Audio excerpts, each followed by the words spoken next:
Salut tout le monde, j'espère que vous allez bien. Et oui, on est en confinement depuis un petit moment. Moi personnellement, j'ai deux petits monstres à la maison H24, donc d'où mon retard pour la publication des vidéos. Mais bon, globalement, tout va bien. Heureusement, on s'adapte, bien entendu.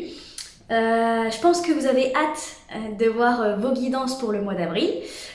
Petite nouveauté pour ce mois-ci, je vous propose des extensions pour ceux qui voudraient approfondir un petit peu le tirage. Donc le lien de cette extension se trouvera en description en dessous de la vidéo.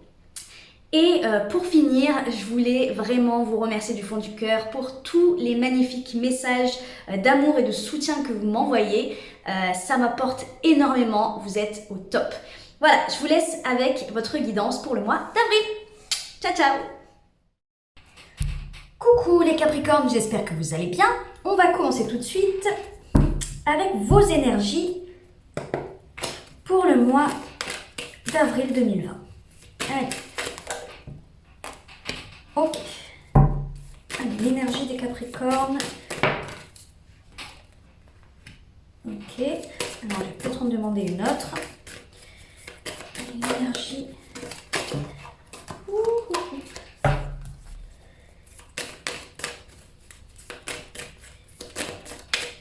Capricorne.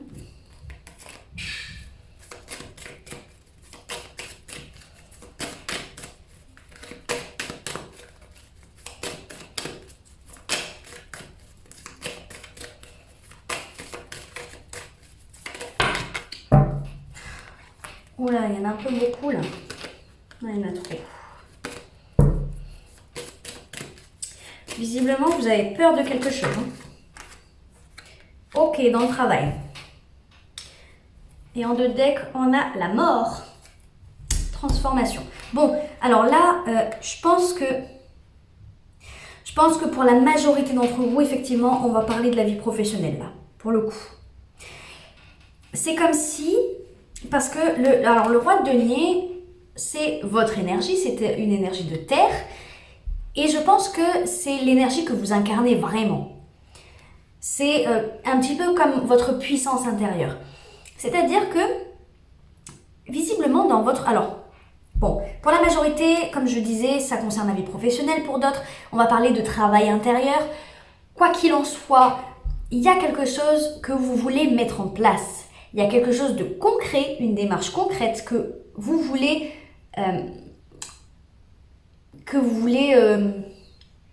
voir se faire. Je trouvais plus mon mot, je suis désolée. Mais parce que l'énergie du roi de denier, c'est quand même un roi qui a construit sa vie sur des expériences, sur le fait d'investir et de parier sur quelque chose. C'est le fait d'être malin et effectivement, voilà, de dire, bon bah, je pose telle action ou j'investis dans l'immobilier, j'investis dans tel truc. Et au final, voilà, j'ai fait des erreurs, je me suis cassé la figure, j'ai compris, j'en ai tiré des leçons, et donc du coup, la fois d'après, j'ai investi dans cette pierre plutôt que dans celle-là, parce que celle-là, je savais très bien que j'allais me casser la figure, comme la première fois. Voilà, il a tiré des leçons du passé, et il a avancé comme ça, il a acquis de l'expérience. Ce qui fait que maintenant, ce roi de denier, il a ce statut de roi. Parce que, en fait, il a atteint cette maturité et cette intelligence, ce côté malin dans la vie qui fait que, voilà, maintenant il gère, quoi. Il gère et en plus de ça, il est respecté. Là, je pense que il y a quelque chose, effectivement, voilà, que vous voulez mettre en place. Et je pense que, comme le roi, vous avez atteint une certaine maturité, une certaine expérience de la vie qui fait que vous avez les capacités et vous avez les moyens de mettre en place ce que vous voulez mettre en place. Mais c'est quoi qui bloque? C'est le mental. C'est le mental. Alors, pour certains, il y a quelque chose qui a déjà été mis en place, mais il y a quand même cette peur pour moi qui empêche de faire les choses à fond ou qui empêche de démarrer quelque chose. Parce qu'il y a un manque de confiance en vous. il y a un manque de confiance en vous et il y a un manque de confiance en l'avenir, en fait, en tout ce qui n'est pas concret. C'est un peu mon ressenti là, c'est que... punaise, comment vous expliquer ça? C'est comme si vous étiez extrêmement terre à terre. Bon, vous êtes Capricorne, de toute façon, vous êtes un signe de terre, c'est limite logique. Mais là, je le ressens fortement, c'est-à-dire que vous êtes tellement terre à terre, vous attendez des faits concrets qui puissent vous permettre de dire bon ben ok, il y a ça de concret, j'ai ça comme résultat, eh ben je peux donner un peu plus et puis je peux y aller à fond. Là c'est comme si la vie elle vous disait ah ben non, maintenant tu vas devoir peut-être un peu plus te baser sur ton instinct et sur tes ressentis, tes émotions, tout ce que tu ressens à l'intérieur de toi, ton intuition, voilà c'est le mot que je cherchais, plus te baser sur ton intuition que sur des faits concrets. Et je pense que c'est de là que vient cette angoisse-là du 8 d'épée. C'est que peut-être que vous n'avez pas les résultats escomptés, vous n'avez pas les preuves tangibles qui vous font vous dire que c'est bon, vous êtes sur le bon chemin, que vous devez avancer, qu'il n'y a aucun souci à se faire. Comme vous n'avez pas ces preuves tangibles, vous stressez un peu, mine de rien, quant à l'avenir de votre projet, en fait, j'ai l'impression. Mais... moi, ce que ça me dit, c'est que quand même, on a la carte de la mort, la transformation. C'est que en fait, vous êtes tellement... en fait, je pense que ça a de la valeur pour vous, ce projet ou ce quelque chose là dont il est question. Ça a de l'importance pour vous, donc vous êtes obligé de vous remettre en question. Donc vous êtes obligé de vous transformer intérieurement et peut-être plus de laisser certaines émotions ressurgir et de laisser un petit peu plus votre instinct et votre intuition vous guider. Parce que vous n'avez pas le choix. Et ça, voilà, ça apporte cette transformation en vous. Alors, quelles épreuves vous avez surmontées pour en arriver là? Qu'est-ce qu'on a? Eh oui, on a la 5, c'est pas étonnant. On a la 5 d'épée et on a l'as d'épée. Et en d'autres decks, on a quand même le valet de... l'as de denier et le valet de denier. Bon, oui, il y a quelque chose de nouveau. Mais pour ça, vous avez dû dépasser une fierté, dépasser un ego. La 5 d'épée, c'est ça. C'est clairement l'énergie de celui qui a tellement de fierté, tellement d'ego, qu'il est prêt à laisser tomber un peu les autres, ou enfin, qu'il est prêt à rentrer en confrontation avec les autres ou dans une situation pour montrer qu'il est tout simplement le plus fort. Et là, je pense que vous avez dû mettre un petit peu votre fierté de côté et laisser un peu votre ego pour ce nouveau départ. Je pense qu'il y a quand même... alors, soit ça venait de l'extérieur, de votre entourage, c'est-à-dire quelqu'un qui vous a peut-être critiqué, qui a jugé ce nouveau départ, ce projet, quelque chose qui est sûrement lié à votre vie professionnelle. Donc peut-être que vous avez été jugé sur les risques que vous avez encourus ou le fait que c'était nouveau. Voilà, ça vient peut-être de l'entourage. Et c'est ça qui me dit que vous avez dû laisser votre ego de côté et de dire oui ben non mais c'est comme ça, au final en gros je fais ce que je veux. Au lieu peut-être de rentrer en confrontation ou de tout arrêter parce que vous étiez jugé. J'ai le sentiment, je sais pas, qu'il y a un truc de cet ordre-là, quoi, que vous ne vous êtes pas laissé influencer par le monde extérieur. Et quand je dis le monde, c'est effectivement l'entourage, mais c'est aussi la société. C'est aussi, je sais pas moi, le fait de peut-être devoir investir une somme d'argent particulière, importante. Et peut-être, voilà, le fait de se dire, bon, si ça marche pas, j'ai tout perdu, tant pis. Tant pis, j'y vais, voilà. Les gens critiquent, les gens me jugent. La société ne me fait pas confiance. L'État ne me fait pas confiance au final parce que c'est peut-être ambitieux. Mais voilà. Je pense qu'il y a ce truc, en fait, je sais pas pourquoi, je ressens ce truc de persévérance, quoi. Ce truc de persévérance et de mettre sa fierté de côté quand on nous critique, quand on... voilà, et de dire, ben non, j'agis pas... je sais pas comment vous expliquer ce que je ressens. voilà, le fait de dire... le fait de dire je m'en fous en fait, voilà, je m'en fous, voilà, t'es pas d'accord avec moi? Tant pis. Tandis que peut-être avant, vous auriez eu tendance peut-être à rentrer dans la confrontation, c'est-à-dire à essayer de convaincre l'autre que ce projet a du bon, que ce projet est viable, que en fait que vous avez confiance en fait, mine de rien, que vous avez confiance, que vous y croyez surtout. Voilà, j'ai le sentiment que c'est ça que vous avez dépassé. Le fait d'essayer à tout prix de convaincre les autres, ou le fait d'être accompagné, soutenu. Et que là, cette fois-ci, vous vous êtes dit, bon, maintenant, c'est bon, je rentre pas en confrontation, tout simplement parce que j'ai besoin d'être soutenu ou j'ai besoin d'avoir l'aval des autres, en fait. Non, tant pis, même si je suis seule à y croire, eh ben, tant pis, c'est pas grave. Allez, quels sont vos blocages actuellement? Alors, les blocages des Capricornes, le 9 de coupe, le chevalier de bâton.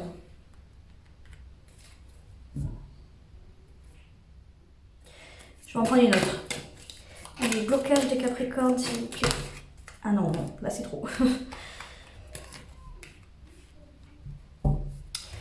Blocage des Capricornes, s'il vous plaît. Oh, punaise. Bon, ben, oui. Ok, c'est clair. On a 3 chevaliers. Hein, donc là, en gros, c'est vraiment, j'ai l'impression, c'est bougez-vous les fesses. En fait, pas bougez-vous les fesses dans le sens... vous êtes flemmard. Mais bougez-vous les fesses vraiment dans le sens... Allez-y à fond, quoi. Allez-y à fond. Il n'y a aucune raison... Oui, effectivement, il n'y a peut-être pas de fait concret. Mais allez-y, parce qu'à l'intérieur... Moi, je ressens qu'à l'intérieur de vous, vous savez. Vous savez que c'est bon pour vous. Vous savez que c'est votre voie. Vous savez que vous devez agir, que vous devez passer l'action.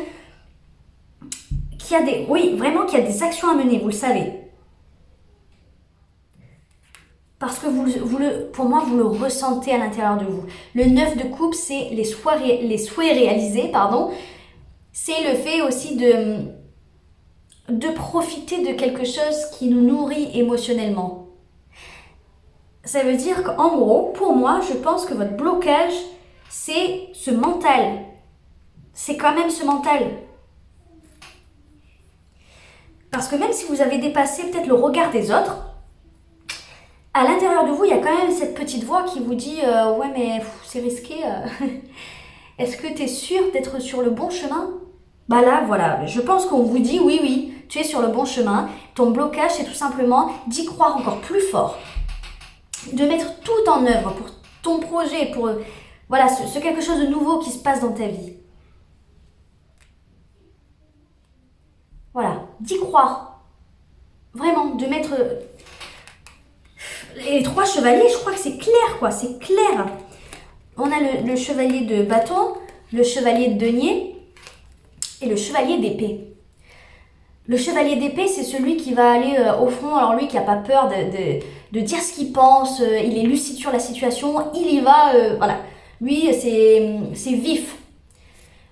Le chevalier, alors on est dans cet ordre-là. Le chevalier de bâton, c'est celui qui chevauche également, lui qui va vite, mais avec passion. Lui, il est fougueux, quoi. Lui, il s'en fout aussi, hein. Alors lui, il fait exactement ce qu'il a envie.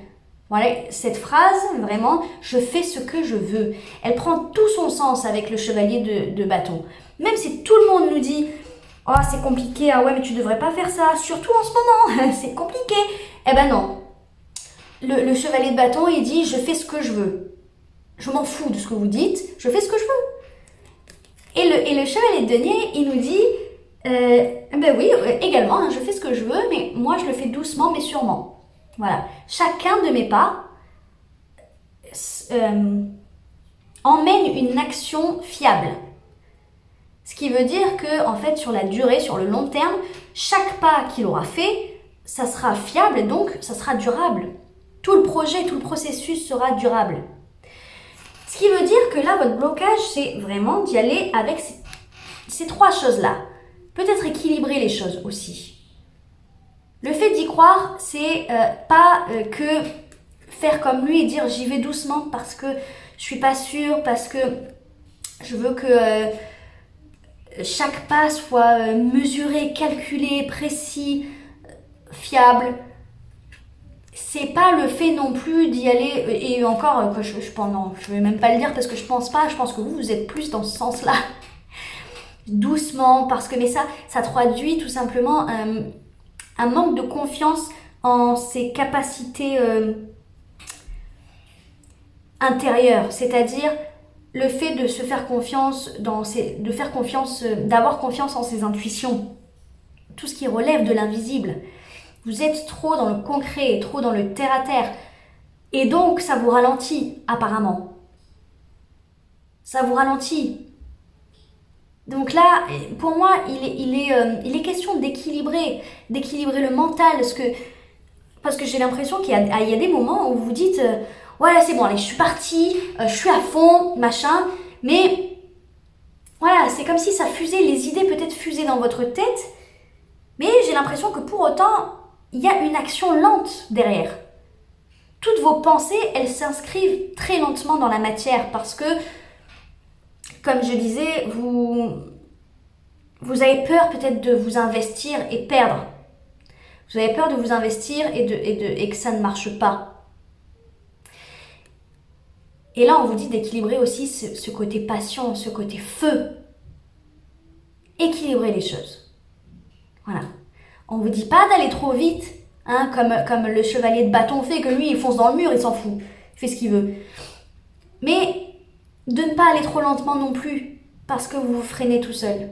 Toutes les idées, en gros, qui viennent, qui sont dans votre tête, mettez-les en place le plus vite possible. Dans le feu de l'instant, en fait. Dans le feu du moment présent. N'attendez pas trop, ne réfléchissez pas trop. Mais n'allez pas trop vite non plus. En fait, c'est compliqué. Mais il s'agit là vraiment de croire en vos rêves, de croire en vous et en ce projet. Puis j'ai mal à la gorge, je parle trop. Bon, allez, on va aller voir le conseil pour vous. Allez, pour les Capricornes, le conseil pour les Capricornes, s'il vous plaît. Le conseil pour les Capricornes.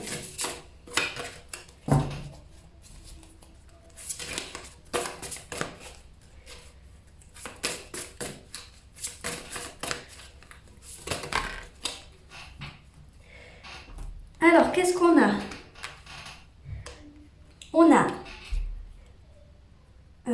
chakra 1, base, fondement. Ancrez-vous et faites corps avec la création. Vivez votre force. Voilà, c'est un peu ce que je vous disais. Le moment présent, l'instant présent. La fougue, le feu de l'instant. Le feu de l'instant présent, très important. Parce que en ne profitant pas de l'instant présent, en étant trop dans le futur ou trop dans le passé, je pense que vous êtes beaucoup plus dans le futur, dans les prévisions, les hypothèses, tout ça, que dans le passé. Mais en restant là-dedans, vous restez au conditionnel. Vous n'êtes pas dans le moment présent et vous n'êtes pas, du coup, au maximum de vos capacités, de votre force intérieure. Et qu'est-ce qu'on vous dit aussi? Laissez couler, allégez-vous, lâchez prise, observez où l'énergie afflue naturellement, suivez le courant. Bah oui, voilà. Voilà, et c'est voilà, comme je vous disais avec ce chevalier d'épée là, les idées que vous avez, les farfelus, j'entends. Ouais, bah oui, pour certains c'est des trucs un peu fous. Et alors en fait, le monde est en train de se bouleverser. Je vais vous dire franchement, on a besoin de changements tous là. On a besoin de nouvelles idées. Donc si vous avez des nouvelles idées, si vous avez quelque chose à proposer au monde, quoi, même si c'est pas au monde, même si c'est pas à grande échelle, à petite échelle, vous avez quelque chose à offrir. Donc, il faut le mettre à profit dans l'instant présent. Il faut que, en fait, ça soit juste fluide. Parce que si vous bloquez votre propre force créatrice, vous n'avancerez pas. C'est ça, suivre le courant et lâcher prise. C'est que la créativité que vous avez en vous et qui arrive à certains moments, c'est-à-dire punaise, j'ai perdu le mot. L'inspiration. Voilà. L'inspiration que vous avez à certains moments, il faut la mettre sur papier, il faut, je sais pas, il faut la sortir de vous en quelque sorte. Il faut pas la garder à l'intérieur, il faut la sortir et c'est comme ça que vous lâchez prise et que vous suivez le courant. Je pense qu'il y a quelque chose de très intéressant là-dedans. C'est que j'ai l'impression que vous retenez de créer quelque chose. De créer, alors vraiment, là, peut-être qu'on parle de votre projet entier, ou on parle des petites touches par-ci par-là apportées à un projet. Je pense vraiment qu'on parle de professionnel. Hein. Parce qu'honnêtement, oui, on peut parler d'un projet de vie après, oui. Pas forcément d'un projet professionnel. Mais pour la grande majorité, on parle de professionnel, c'est sûr. Donc, il y a ce lâcher-prise à avoir. Il y a ce lâcher-prise important et de jauger un petit peu entre le fait de concret, le fait de l'intuition, de l'inspiration. Il y a un équilibre à faire et le fait d'y croire. Voilà les Capricornes, écoutez, j'espère que ça vous a plu. Pour cette vidéo, je propose une extension. Le lien de l'extension se trouve dans la description en dessous de la vidéo. Dans cette extension, on va aller voir un petit peu plus en détail votre vie sentimentale, votre vie professionnelle, vers quoi vous allez dans les deux cas. Avec un conseil bien entendu, on va aller voir aussi sur quoi vous devez travailler de façon générale. Et un message des guides avec mon oracle que j'adore, celui d'Alana Fairchild, l'oracle des rebelles sacrés. Voilà, avec celui-ci, on va aller voir le message des guides pour vous les Capricornes. Donc, pour ceux qui s'arrêtent là, je vous remercie d'avoir regardé cette vidéo entièrement. Je vous fais plein de gros bisous. Et pour ceux qui me rejoignent dans l'extension, je vous dis à tout de suite. Bisous, ciao ciao.